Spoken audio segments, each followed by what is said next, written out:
صليت على إبراهيم وعلى آل إبراهيم إنك حميد مجيد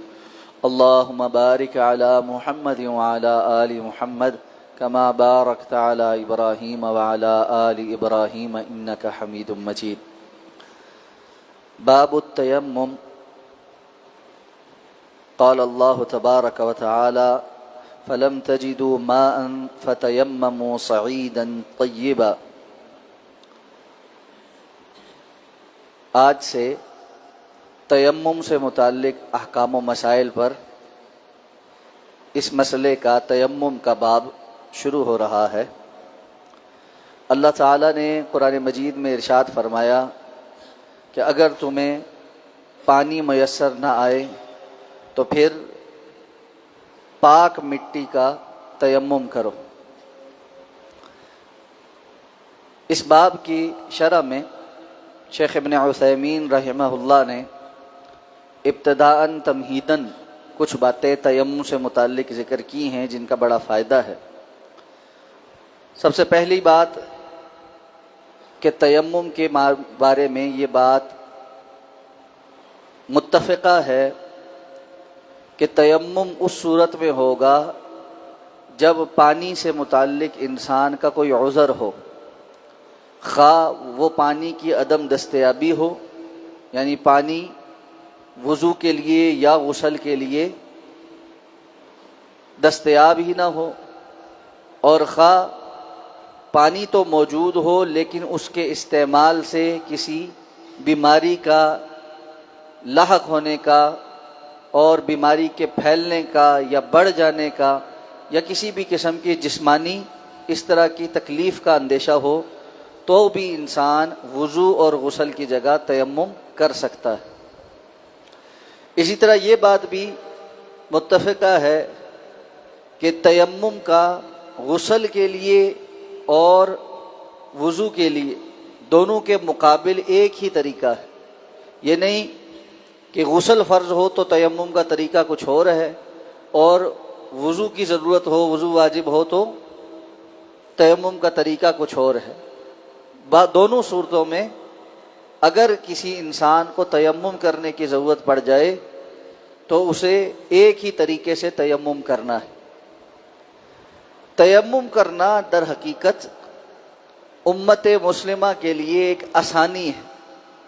جو اللہ رب العزت نے رسول اللہ صلی اللہ علیہ وسلم کی امت کو دی ہے، اس لیے کہ اگر تیمم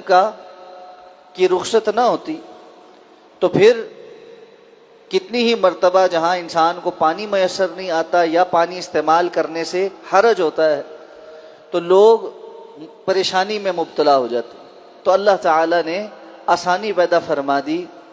تاکہ لوگوں کے لیے حرج نہ رہے۔ تو دین آسان ہے، دین پر عمل کرنا آسان ہے، مشکل نہیں ہے۔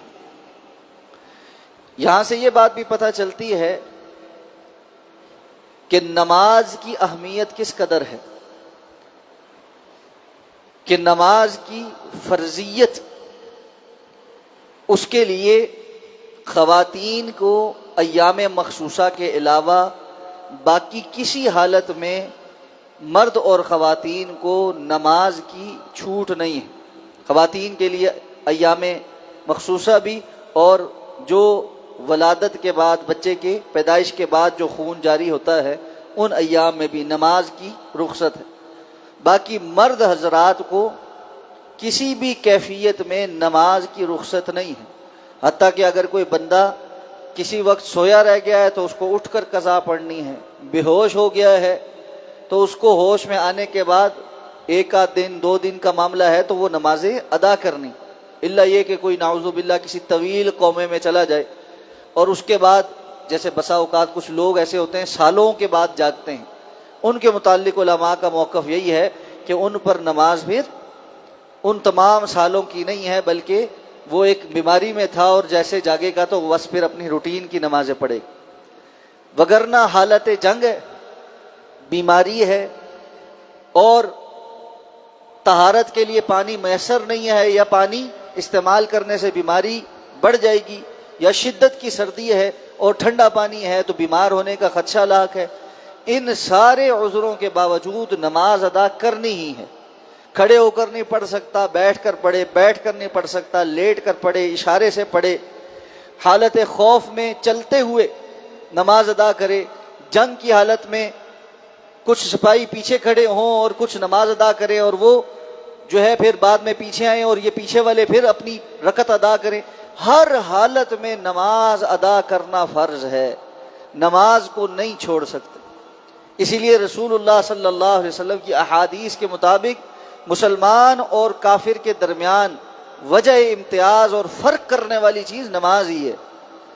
تو یہ بات ذہن میں رہے کہ جو ہم نے ایک عذر تراشا ہوا ہے، جی نماز کیوں نہیں پڑھتے بھائی، نماز پڑھو، جی میرے کپڑے صاف نہیں، جی میرا فلاں مسئلہ ہے، میرا فلاں مسئلہ ہے۔ طہارت پاکیزگی کے مسائل پر توجہ دیں اور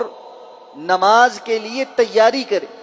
اگر کسی بندے کے کپڑوں کے ساتھ کوئی گندگی لگ جائے تو اس کو چاہیے کہ اول فرصت میں اس گندگی کو صاف کرنے کا انتظام کرے، کپڑے بدل لے، دھو لے، اس کی پاکیزگی کے لیے جو طریقہ بتایا گیا وہ اختیار کرے، نہ کہ اس کو عذر بنا لے کہ جی میں نماز اس لیے نہیں پڑھتا کہ میرے کپڑے صاف نہیں۔ اور یہ مسائل سیکھے تو تیمم امت کے لیے آسانی ہے، اس لیے کہ نماز کی چھوٹ نہیں ہے، یہ آسانی اللہ نے اس لیے دی ہے کہ بندہ عذر بنا کے نہ بیٹھا رہے کہ جی میں نماز نہیں پڑھ سکتا کیونکہ پانی ہی نہیں، کیونکہ یہ مسئلہ ہے، کیونکہ مجھے بیماری ہے، میں وضو نہیں کر سکتا، میں غسل نہیں کر سکتا۔ تو یہ آسانی اس لیے دی ہے کہ یہ بہانے ختم ہو جائے اور بندہ اس پر آئے جس کا حکم ہے۔ تو تیمم آسانی ہے۔ اب اس کے جملہ جو مسائل ہیں کہ تیمم کرنا کیسے ہے اور دیگر جو مسائل ہیں وہ انشاءاللہ آگے احادیث میں ذکر ہوں گے، اس پر بات کریں گے۔ سبحانک اللہم و بحمدک، نشہد ان لا الہ الا انت، نستغفرک و نتوب الیک۔